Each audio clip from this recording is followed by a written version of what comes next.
औज़ुबिल्लाहिमिनश्शैतानिर्रजीम बिस्मिल्लाहिर्रहमानिर्रहीम। उम्मीद करता हूँ कि खैरियत से होंगे, अच्छे होंगे।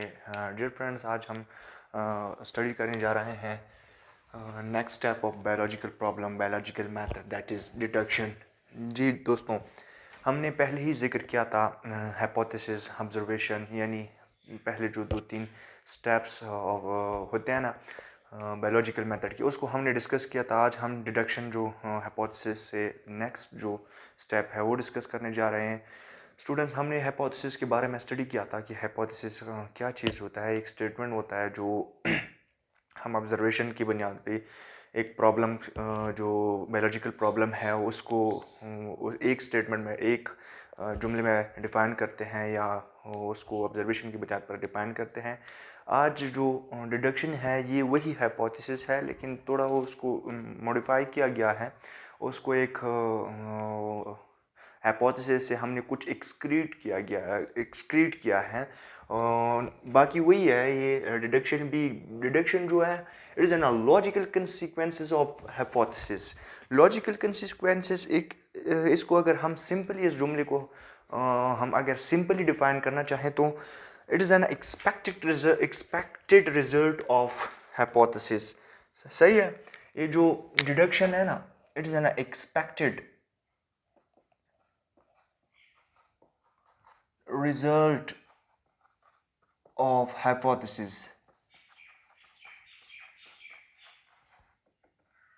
इस जुमले से क्या मुराद है कि भाई हमने जो हाइपोथेसिस दिया हुआ था उसका जो एक्सपेक्टेड, उस हाइपोथेसिस से हम क्या आस करते हैं। फॉर एग्जांपल, एक हाइपोथेसिस दिया, आपकी बुक में भी दिया गया है कि एक हाइपोथेसिस है। हम एक्चुअल हाइपोथेसिस का डायरेक्शन के एग्जांपल यहाँ पे है हमारे पास, लेकिन जनरली हम अगर ले लें कि अगर एक हाइपोथेसिस है, फॉर एग्जांपल कि ऑल लिविंग ऑर्गेनिजम्स या all living plants have cell in their body.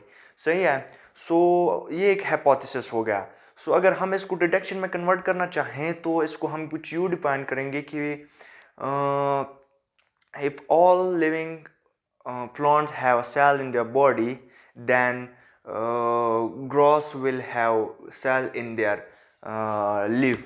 सो ये हमारे पास डिडक्शन हो गया। इसको हम मॉडिफाई करके, यानी ये is an consequences, is an result of hypothesis को हमने मॉडिफाई करके इसको इफ़ एंड देन यूज़ करके, ये 2 वर्ड्स है जो हमें मेंशन करना ज़रूरी है। ये वर्ड्स यूज़ करके उसको और स्पेसिफाई करते हैं, उस जुमले को, उससे कुछ न्यू एक्सक्रीट करते हैं। सो इस तरह की ये जो स्टेप होते हैं ये बायोलॉजिकल मेथड में, उसको हम डिडक्शन कहते हैं। इस डिडक्शन में 2 वर्ड्स बहुत इंपॉर्टेंट है, वो इफ़ है एंड देन। इफ़ जुमले के शुरू में लगता है और देन बीच में लगता है। सो फॉर एग्जांपल, अगर हम एग्जांपल ले लें, if all birds have wings then pigeon is a bird. So अगर सब परिंदों के पर होते हैं तो पिजन भी एक परिंदा है, तो उसके भी पर होंगे। तो एक डिडक्शन हो गया। अगर इसको हम हाइपोथेसिस में के हवाले से देखें तो हाइपोथेसिस का कुछ यूँ हुआ करता है कि अगर हमारा बायोलॉजिकल प्रॉब्लम क्या है कि भाई जो परिंदे हैं वो किस तरह उड़ते हैं, तो ऑब्जर्वेशन के बेस पे हमने डाटा जो कलेक्ट किया वो अभी हमें पता चला कि उनके पर होते हैं, इसलिए उड़ते हैं। सो हाइपोथेसिस में क्या टेंडेटिव स्टेटमेंट क्या होता है कि they have wing that why they fly. So यहाँ पे हम इसका डायरेक्शन क्या बनाएंगे कि सारे परिंदे उड़ते हैं, उनकी विंग्स है इसलिए। तो पिजन भी एक परिंदा है, वो भी उड़ सकता है, वो भी उड़ता है तो उसके भी पर होंगे। सही है। जब वो उड़ता है तो उसके भी पर होंगे और परिंदा भी है। अभी हमने इस एज अ होल जो बर्ड्स हैं उनमें से एक पिजन को स्पेसिफाई किया, उसको मेंशन किया। अब इस पिजन को हमने एक डिडक्शन के तौर पर इस पिजन को एक्सक्रीट किया, दूसरे डिस्टिंग्विश किया दूसरे बर्ड से, तो इस डिडक्शन पे आगे जाके एक्सपेरिमेंट होगा। हम तो सारे मतलब एज अ होल तो हम नहीं कर सकते, हम एक चीज़ निकाल के उस पर हम एक्सपेरिमेंट करेंगे। तो यहाँ पे हमने पिजन को निकाला और यहाँ पे इस पर डिडक्शन जो हमने बनाया है उस पर आगे जाके हम क्या करेंगे, फिर एक्सपेरिमेंट करेंगे। और डिडक्शन जो हाइपोथेसिस या डिडक्शन होता है वो हमने पहले ही बताया था कि वो फॉल्स भी हो सकता है, ट्रू भी हो सकता है। वो जनरली जो ऑब्जर्वेशन होता है इस बेस पे हमने एक दो जुमले क्या लेते हैं कि भाई जो नज़र आ रहा है इससे मुराद ये हो सकता है। बाकी जो ठोस जो सबूत या जो ठोस स्टेटमेंट होता है वो एक्सपेरिमेंट ही देता है कि भाई ये सही कह रहा है, आप ये सही कह रहे हो या गलत कह रहे हो। सो आगे जाके हम एक्सपेरिमेंट को भी डिफाइन करेंगे। नेक्स्ट हमारे पास experiment, it is an a most important and basic step of biological problem. It is an a most important and basic, ये आपको जहन में रहना चाहिए, आपको जहन में रखना है कि भाई एक्सपेरिमेंट जो है सारे जो बायोलॉजिकल मेथड्स हैं उनका जो मोस्ट इंपॉर्टेंट स्टेप क्या है वो है experiment. It is perform to check the hypothesis. ये है मैंने पहले ही बताया था कि हाइपोथेसिस जो होता है या डिडक्शन जो होता है उसको चेक करने के लिए हमें एक्सपेरिमेंट कंडक्ट करना होता है। अदरवाइज हमारा जो वो होता जो स्टेटमेंट होता है हाइपोथेसिस या डिडक्शन का वो हम 100% नहीं कह सकते कि एक्यूरेट है, वो गलत भी हो सकता है, फॉल्स भी हो सकता है। ये जो प्रूव करेगा वो एक्सपेरिमेंट प्रूव करेगा। It's help to prove that hypothesis is true और फॉल्स। हाइपोथेसिस को प्रूव करने के लिए हमें एक्सपेरिमेंट को कंडक्ट करना होता है कि भाई हाइपोथेसिस है जो है वो ट्रू है या फॉल्स है। एक्सपेरिमेंट से हमें पता चलता है कि आया ये जो आपने जो कुछ कहा था, आपने जो ऑब्जर्वेशन या हाइपोथेसिस दी हुए थे, आपने जो आपको जो इन्फॉर्मेशन मालूमात हुए थे वो सही है या गलत है। अगर वो हाइपोथेसिस ट्रू साबित हो गया बज़रिया experiment, then it will accept. वो जो हाइपोथेसिस होता है वो फिर एक्सेप्ट किया जाता है। अदरवाइज अगर फॉल्स हुआ तो इट विल रिजेक्ट, वो क्या हो जाएगा, रिजेक्ट हो गया हो जाएगा। अगर सारे हाइपोथेसिस एक बायोलॉजिकल प्रॉब्लम के हवाले से रिजेक्ट होते हैं यानी फॉल्स साबित होते हैं, तो साइंटिस्ट क्या करते हैं कि सिरे से नई सिरे से फिर उस पर तहकीक करते हैं, डिफरेंट एंगल से उस प्रॉब्लम को मुशाहिदा उन पर ऑब्जर्वेशन करते हैं ताकि एक नई हाइपोथेसिस डेवलप की जाए, उस पर एक्सपेरिमेंट की जाए ताकि कुछ पेशरफ्त हो और सॉल्व हो प्रॉब्लम। सो अगर ट्रू हो तो इट विल सक्सेसफुल। सो ये अच्छा रहेगा कि ये ट्रू साबित हो और जो ऑब्जर्वेशन किए थे वो सच साबित हों, तो उस पर फर्दर एक्सपेरिमेंट होते हैं, मज़ीद एक्सपेरिमेंट इस पे होते हैं ताकि उसको हर एंगल से वाज़िह किया जाए कि भाई आपने जो कहा था, साइंटिस्ट ने जो बायोलॉजिस्ट ने कहा था वो हाइपोथेसिस ट्रू है। आगे जाके जब ये ट्रू साबित होता है तो उस पर जाके कंक्लूजन एंड रिपोर्टिंग दी जाती है। एक्सपेरिमेंट से जब वो हाइपोथेसिस निकलता है तो वो एक्सेप्टेबल होता है सबको। और साइंटिस्ट जो होता है, साइंस जो होता है वो एक्सपेरिमेंट ही मानता है, तजुर्बा और ऐसे मनगढ़ंत कहानियाँ नहीं मानते, वो एक्सपेरिमेंट ही मानते हैं। सो आगे जाके क्या हो जाता है, कंक्लूजन एंड रिपोर्टिंग दी जाती है। मतलब कंक्लूजन उसका मतलब इहाता, मतलब उसका आखिरी जो समराइज किया जाता है, उसको रिपोर्ट किया जाता है, उस को पेश किया जाता है सिंपल अल्फाज में। So from experiment scientist collect data. ये जितना भी एक्सपेरिमेंट होता है उससे सारा जो स्टेटिस्टिकली जो मतलब मैथमेटिकली जो डाटा एक्सक्रीट होता है तो वो संभाल के रखते हैं और उसको कलेक्ट करते हैं। आगे जाके they analyse data statistically to reach conclusion.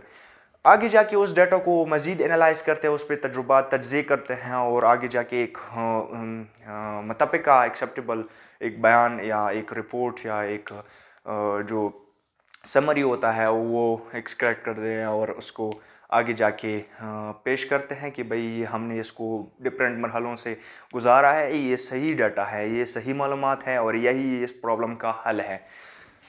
they publish it through articles, books, seminar etc. वो जो कलेक्ट हो, जो कंक्लूजन होता है, वो जो मालूमात होते हैं वो साइंटिस्ट और बायोलॉजिस्ट क्या करते हैं, आर्टिकल्स, रिसर्च आर्टिकल्स जो होते हैं उसकी शक्ल में वो उसको पब्लिश करते हैं, उसको मतलब ग्लोबली यानी नेशनली एंड इंटरनेशनली उसको पब्लिश करते हैं और जो बुक्स की शक्ल में वो लिख लेते हैं और ताकि दूसरे मतलब उससे हेल्प हासिल हों और डिफरेंट जो बायोलॉजिस्ट होते हैं फिर प्रीवियस मतलब बाद में आने वाली नस्लों के लिए भी ये क्या होता है, ये महफूज होता है, ये सारा प्रॉब्लम्स का उनके साथ हल होता है, उसको फिर काम एक्सपेरिमेंट करने की ज़रूरत नहीं होती। और अगर कर भी लेते हैं तो इस जो उनका बताया हुआ रास्ता होता है तो वो फिर उनके लिए आसानी होता है। एंड सेमिनार जो साइंस सेमिनार होते हैं उनमें वो पब्लिश करते हैं। आगे हम जाके एक्सपेरिमेंट का एक इम्पोर्टेंट जो कॉन्सेप्ट है उनको समझाने की कोशिश करूँगा। अक्सर पेपर्स में सवाल पूछा जाता है कि व्हाट इज़ कंट्रोल ग्रुप या what is control of experiment. So control of experiment या कंट्रोल ग्रुप या अरेंजमेंट ऑफ एक्सपेरिमेंट किस तरह कंडक्ट किया जाता है उसको आपको समझाने की कोशिश करूँगा। एक्सपेरिमेंट जो होता है ना, एक्सपेरिमेंट कुछ ऐसा फर्जी काम नहीं होता कि भाई कंडक्ट किया जाए। इसको टू सबूत एंड शवाहिद जो होते हैं वो इसके लिए दरकार है। एक्सपेरिमेंट में पहले जो होता है दो ग्रुप बनाए जाते हैं। अगर किसी चीज़ पे एक्सपेरिमेंट करना हो, किसी चीज़ को साबित करना हो, किसी हाइपोथेसिस या स्टेटमेंट को मनवाना हो तो उस पर एक्सपेरिमेंट किया जाता है और उस एक्सपेरिमेंट के ज़रिए से उसका पता चलता है कि ये सही या गलत है। इसमें पहले कंट्रोल ग्रुप बनाया जाता है, फिर एक्सपेरिमेंटल ग्रुप बनाया जाता है। कंट्रोल ग्रुप जो होता है जनरली हेल्थी ग्रुप होता है, यानी जिसको तमाम कंडीशन वो जो सहूलियात वो प्रोवाइड की जाती है। अदरवाइज जो एक्सपेरिमेंटल ग्रुप होता है वो अनहेल्थी ग्रुप होता है। यानी अगर हम बात करें किसी एक्सपेरिमेंट करना चाहें फोटोसिंथेसिस पे, आया फोटोसिंथेसिस के लिए कार्बन डाइऑक्साइड की ज़रूरत है या नहीं है। हमें पता है कि फोटोसिंथेसिस जो है वो ग्रीन प्लांट्स कंडक्ट करते हैं। उस पर हम एक्सपेरिमेंट करेंगे कि CO2 जो है वो फोटोसिंथेसिस के लिए दरकार है या ज़रूरी है या नहीं है। इसको हम एक्सपेरिमेंट के ज़रिए से प्रूव करेंगे। पहला हम कंट्रोल ग्रुप बनाएंगे, फिर एक्सपेरिमेंटल ग्रुप बनाएंगे। कंट्रोल ग्रुप में हम क्या करेंगे कि एक पौधा लेंगे, इस तरह हम पौधा लेंगे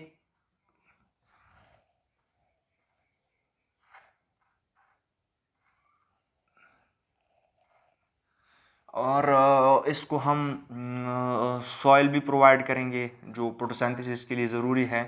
एंड इसको हम H2O वाटर भी प्रोवाइड करेंगे।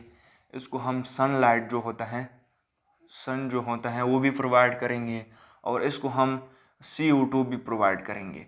ये सब चीज़ें जो हैं ये एक नॉर्मल फोटोसिंथेसिस के लिए जो होता है ज़रूरी होता है, ये रॉ मटेरियल्स है इसके लिए। आगे जाके ये ग्लूकोज बनाएगा, ये पौधा खुराक बनाएगा और जिंदा रहेगा। अदरवाइज हम यहाँ पे एक और पौधा लेने जा रहे हैं जिसमें हम सब फैसिलिटीज़ उसको प्रोवाइड करने जा रहे हैं, लेकिन सिवाय एक के जो है CO2। यहाँ पे हमने इसको सॉइल भी प्रोवाइड किया, वाटर भी प्रोवाइड किया, सनलाइट भी प्रोवाइड किया और जो CO2 है उसको हमने इस पौधे को प्रोवाइड नहीं किया। तो कुछ देर बाद पता चला कि ये जो प्लांट है ये फोटोसिंथेसिस कैरी आउट कर रहा है बसूरती इस प्लांट की कि ये फोटोसिंथेसिस कैरी आउट यानी अंजाम नहीं दे रहा है। तो हमने या साइंटिस्ट ने क्या किया, इस पर तहकीक की कि ये जो प्लांट है इसको ऐसा क्या मिल रहा है कि ये फोटोसिंथेसिस कर रहा है और इस प्लांट को ऐसा क्या नहीं मिल रहा है जिसको जो फोटोसिंथेसिस नहीं कर रहा है। तो साइंटिस्ट ने तहकीक की सब हमने तो इसको सब फैसिलिटी प्रोवाइड की है, रॉ मटेरियल्स फोटोसिंथेसिस के लिए जो ज़रूरी है माँ सिवाय CO2 कार्बन डाइऑक्साइड के। तो मेन रीज़न ये है कि carbon dioxide is necessary for photosynthesis. तो हमें इजीली पता चलता है कि फोटोसिंथेसिस के लिए CO2 लाजमी है। तो ये सेम प्लांट्स हमने ली है, सेम कंडीशन प्रोवाइड किया है सिवाय CO2 के। सो ये फोटोसिंथेसिस नहीं दे रहा है और कंट्रोल ग्रुप में जो है वो अंजाम दे रहा है। तो इस तरह हम दो ग्रुप बनाते हैं जिसको मतलब सब फैसिलिटी प्रोवाइड हो, जो हेल्थी हो, उसको हम कंट्रोल ग्रुप कहते हैं। और जिनको हम अनहेल्थी ग्रुप कहते हैं, जिस पर हम एक्सपेरिमेंट करना चाहते हैं, जिसको हम सारे कंडीशन या जो नॉर्मल नहीं होता, वो कंडीशंस के लिए नॉर्मल नहीं होते, तो उसको हम एक्सपेरिमेंटल ग्रुप कहते हैं। इस तरह दीगर जो हम बायोलॉजिकल प्रॉब्लम्स पर एक्सपेरिमेंट करते हैं, इसी तरह दो ग्रुप बनाते हैं, control group and experimental group. उम्मीद करता हूँ कि ये फिनोमेना जो है आपको समझ आ गया होगा। हम आगे जाके इस सारे स्टेप्स को हम मलेरिया की जो बायोलॉजिकल प्रॉब्लम है, malaria as a biological problem, उसमें हम डिस्कस करेंगे। अब आगे जाके आपको अच्छी तरह उसको इसकी समझ आ जाएगी। उम्मीद करता हूँ कि थोड़ा बहुत ये जनरल ओवरव्यू था, मैं ये बताता चलूँ कि ओवरव्यू था। आगे जाके मलेरिया की जो malaria as a biological problem, उसमें आपको ये अच्छी तरह क्लियर हो जाएगा। उम्मीद करता हूँ कि थोड़ा बहुत समझ आ गया होगा। अगर थोड़ा भी समझ आ गया होगा, नई मालूमात मिले हो, तो please subscribe my YouTube channel and give a thumbs for appreciate me and अपना ख्याल रखिएगा। अस्सलाम वालेकुम, खुदा हाफिज़।